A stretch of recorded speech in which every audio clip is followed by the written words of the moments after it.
What's going on, guys? This is Riggs, and thank you so much for tuning in to the very next edition of How to Play Like a Pro. Now, we're switching up a little bit. The very first person we featured in this series was Clazy. In case you guys missed that video, you need to check it out.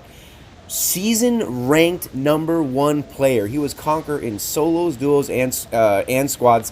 Make sure you check out that video. Make sure you check out his channel, because what we're doing is we're not highlighting me. We're highlighting the pros, you guys. As you guys see on your screen, I am spectating my man. The next person we're featuring, Adexussss. This guy has been ranked #1 in duos in Season 7. He was also ranked #1 in Season 8. And I reached out to him. He contacted me back. And like I said, the reason why this one's different than the Clazy video is because with Clazy, I was actually playing with him. But you guys were watching me. And I saw so many people in the comments saying, hey, we want to see this footage from Clazy's perspective. So I said, you know what?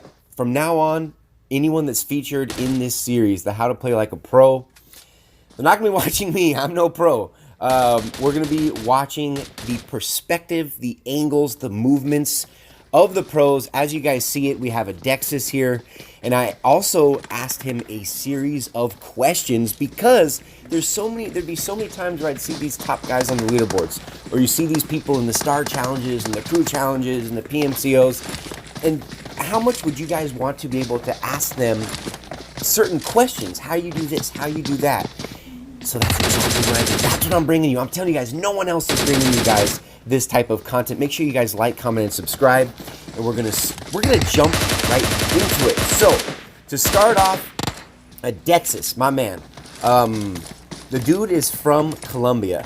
He's actually been playing.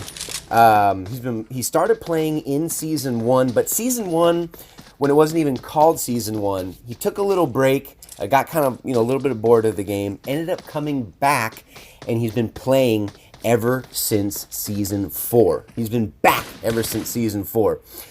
A lot of you guys also wonder what a lot of these pros, what devices do they play on? Are they playing thumbs? Are they playing claw? So I wanted to make sure I asked him that. He plays on an iPad 6th generation, and he also plays 4-finger claw. His favorite map, his favorite map, not only are the match times quicker, but it seems like a lot of these pro players are always playing on Erangel, and it's no different than Adexussss. When I asked him that, very quickly did he respond with Erangel being his favorite map. I also asked him what what some of his favorite drop locations were. He said basically any of the crates, Georgia Pole crates, Novo crates, and then I asked him why. That's the thing, why the crates, right? And then he ended up saying it's because it's easier for him. It's easier to fight, to be on top of the crates. If you start getting shot at, you can easily, very quickly drop down. And the fact that the loot at the crates is second to none. Pachinki's fun, but often you'll get pistols and shotguns and things like that. But yeah, so not only is it easier to find a gun, but it's easier to control the fights on either one of the crates, Georgia Pole or in Novo. I also asked him this. This is also a really important one I want you guys to pay attention to. I asked him what his favorite loadout was. Now, not to my surprise, this was almost expected, but he did say the M416. He also said bolt action. If he can get a bolt action early in the match, he'll often rock M416 and any bolt action. Now, he also said, depending how he's feeling, he'll often also rock an Uzi M4 combo. The reason why is because Uzi will ensure, the Uzi is going to ensure that he will win every single close range. That's how confident he is. If he's feeling good and he feels like he can control those close quarter combat engagements, he'll use an Uzi because he's pretty much guaranteed to win those CQC matches. M4 is great not only for spraying with 4X, as you guys have been seeing on the screen. Not only can you control the recoil on that spray, with that 4X spray, or with the 6X, but also with top fire. So you have the best of both worlds. You got the long range, and you also have the close range. Also, this was more of a question I wanted to ask him, and this has to do with favorite scopes. I'm always curious to know what these guys like using for their scopes. I've even made videos on this. He says his favorite scope is actually the 6X. When I asked him why, he said in his opinion, the 6X is much more accurate than the 4 or the 3. It's perfect for spray and the long distance recoil control. Now, so those were kind of like the warm-up questions. Then I asked him, I told him, what are your 5 tips that you would tell anybody to get better at the game? If you're playing with someone and someone says, what are 5 tips you would, that you would share with somebody, what would they be? And they could be anything, game related. And this is what he says, and I'll even read them to you in order. Number 1, he says, having game sense. Basically, using your common sense. Knowing what to do, what not to do in certain scenarios, and just overall, just playing, just getting behind the wheel. You're not going to be a pro only playing, 30 matches in a season. You have got to grind. You have got to get those games under your belt. And basically just knowing how the game works, how the weapons work, the attachments for certain situations. Here's a good example he used, and this is actually perfect because I find myself doing this, and it's not good.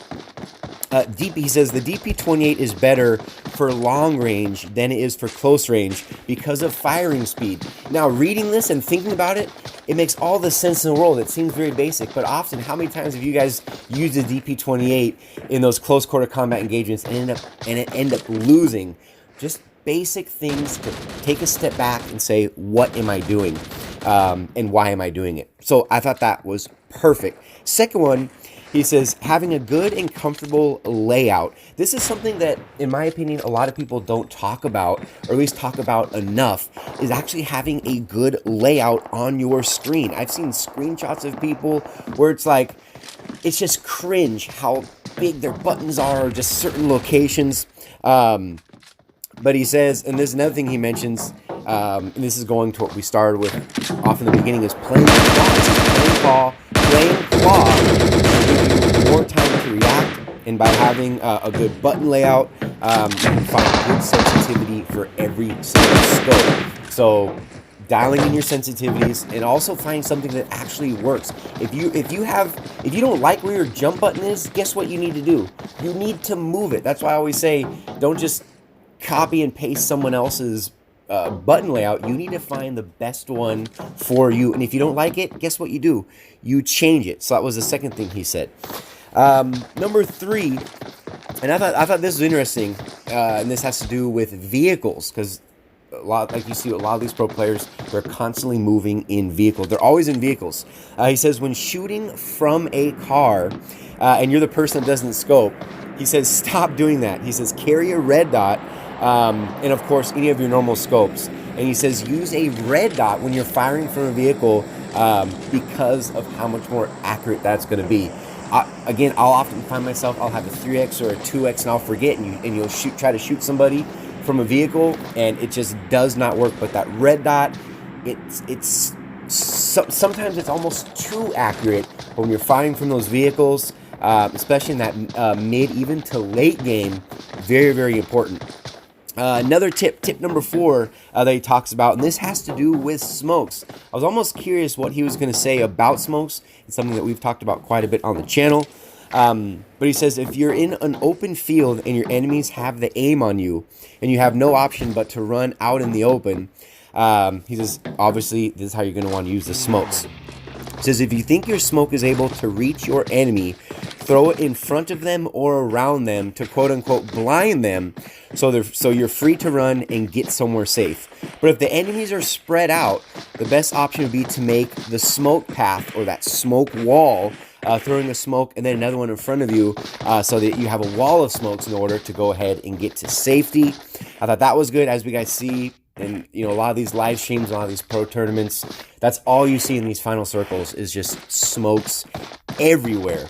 Now this was another one, because I often find myself doing this as well, depending who I'm playing with. He says, tip number 5 is be yourself. He goes, most of the people that I play with always panic when they're playing with me because they don't want me to lose points, or just lose the match. So he says, so just don't panic. He says it's going to make things even worse. Just play calm and think clearly. That almost goes with the first tip he mentioned, which is just, you know, basically having a good game sense, being relaxed, and even under the highest, you know, most stressful points in the game, to try to keep your head calm and your mind clear. Of course, he mentioned the best way for him to grind and conquer. This is much easier said than done. But he says, obviously, get more kills. Another thing we've also featured on the channel. The more kills you get equals the most points. I also asked him how he goes about finding people. Every time I'll spectate this guy or see his stats, the dude is always getting 10, 12, 15 kill games. So I asked him, what are your ideas, or how do you go about finding people or spotting people? This is what he says. He says he always rotates with cars. To find people driving around. I've played with him quite a few times, and we're always in a vehicle. Always. Where was I? Yeah, to find people that drive around. He says if me or one of my teammates, end up knocking an enemy, it's much easier to have a vehicle to make that push. So when you get a knock, you hop in the car like you guys will see on the screen to make that push. So the car is also very important at the end in those final circles. So if it's an open zone, as you guys are seeing, if it's an open zone, you can blow it up and use the vehicle as cover. This is so important, and it's so forgettable that, I mean, not enough people do it, but it's, again, a lot of this stuff seems so basic, but not that many people do it. That's another tip that he had, is always being in a vehicle all the time. Another thing he also mentioned, I know you guys want to know about graphics and all those things. One thing he recommends is using smooth and extreme. And now he says one of these three: colorful or soft. Very, very interesting. Colorful, soft, or movie. This is also a big one, is the brightness. The brightness in the game is always at 150, which is the maximum. This is separate. This is not just the brightness on your phone. This is the brightness that you can control within the game itself to crank that up to 150. This is another tip that he uses to spot enemies. This is another important one. I actually did this in Sonic right after he told me, and we ended up winning the chicken dinner. But check this out.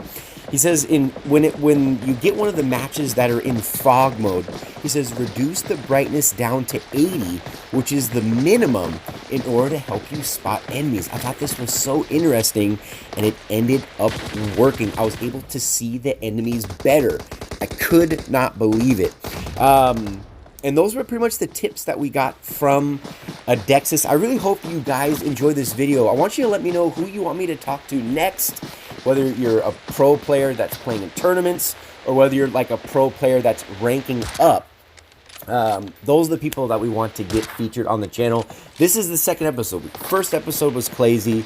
Second episode featuring my man Adexussss. Make sure you guys check out his socials and the links in the description. I want you guys to sub to him, watch his gameplay. He has pretty much a brand new YouTube channel that he's trying to build up, and I want you guys to show him as much love as you can. The dude is a beast. He's so down to earth, and he took the time out of his day to answer these questions that I had for him, to bring you guys this content. I'm telling you guys, no one else is bringing you this type of content on YouTube. You're gonna find it right here, Riggs Gaming. Yeah, hopefully you guys enjoyed it. Like, comment, and subscribe, and make sure you guys check out Adexuss's socials, and make sure you go ahead and drop him a sub. But until next video, you guys, this has been Riggs from Riggs Gaming.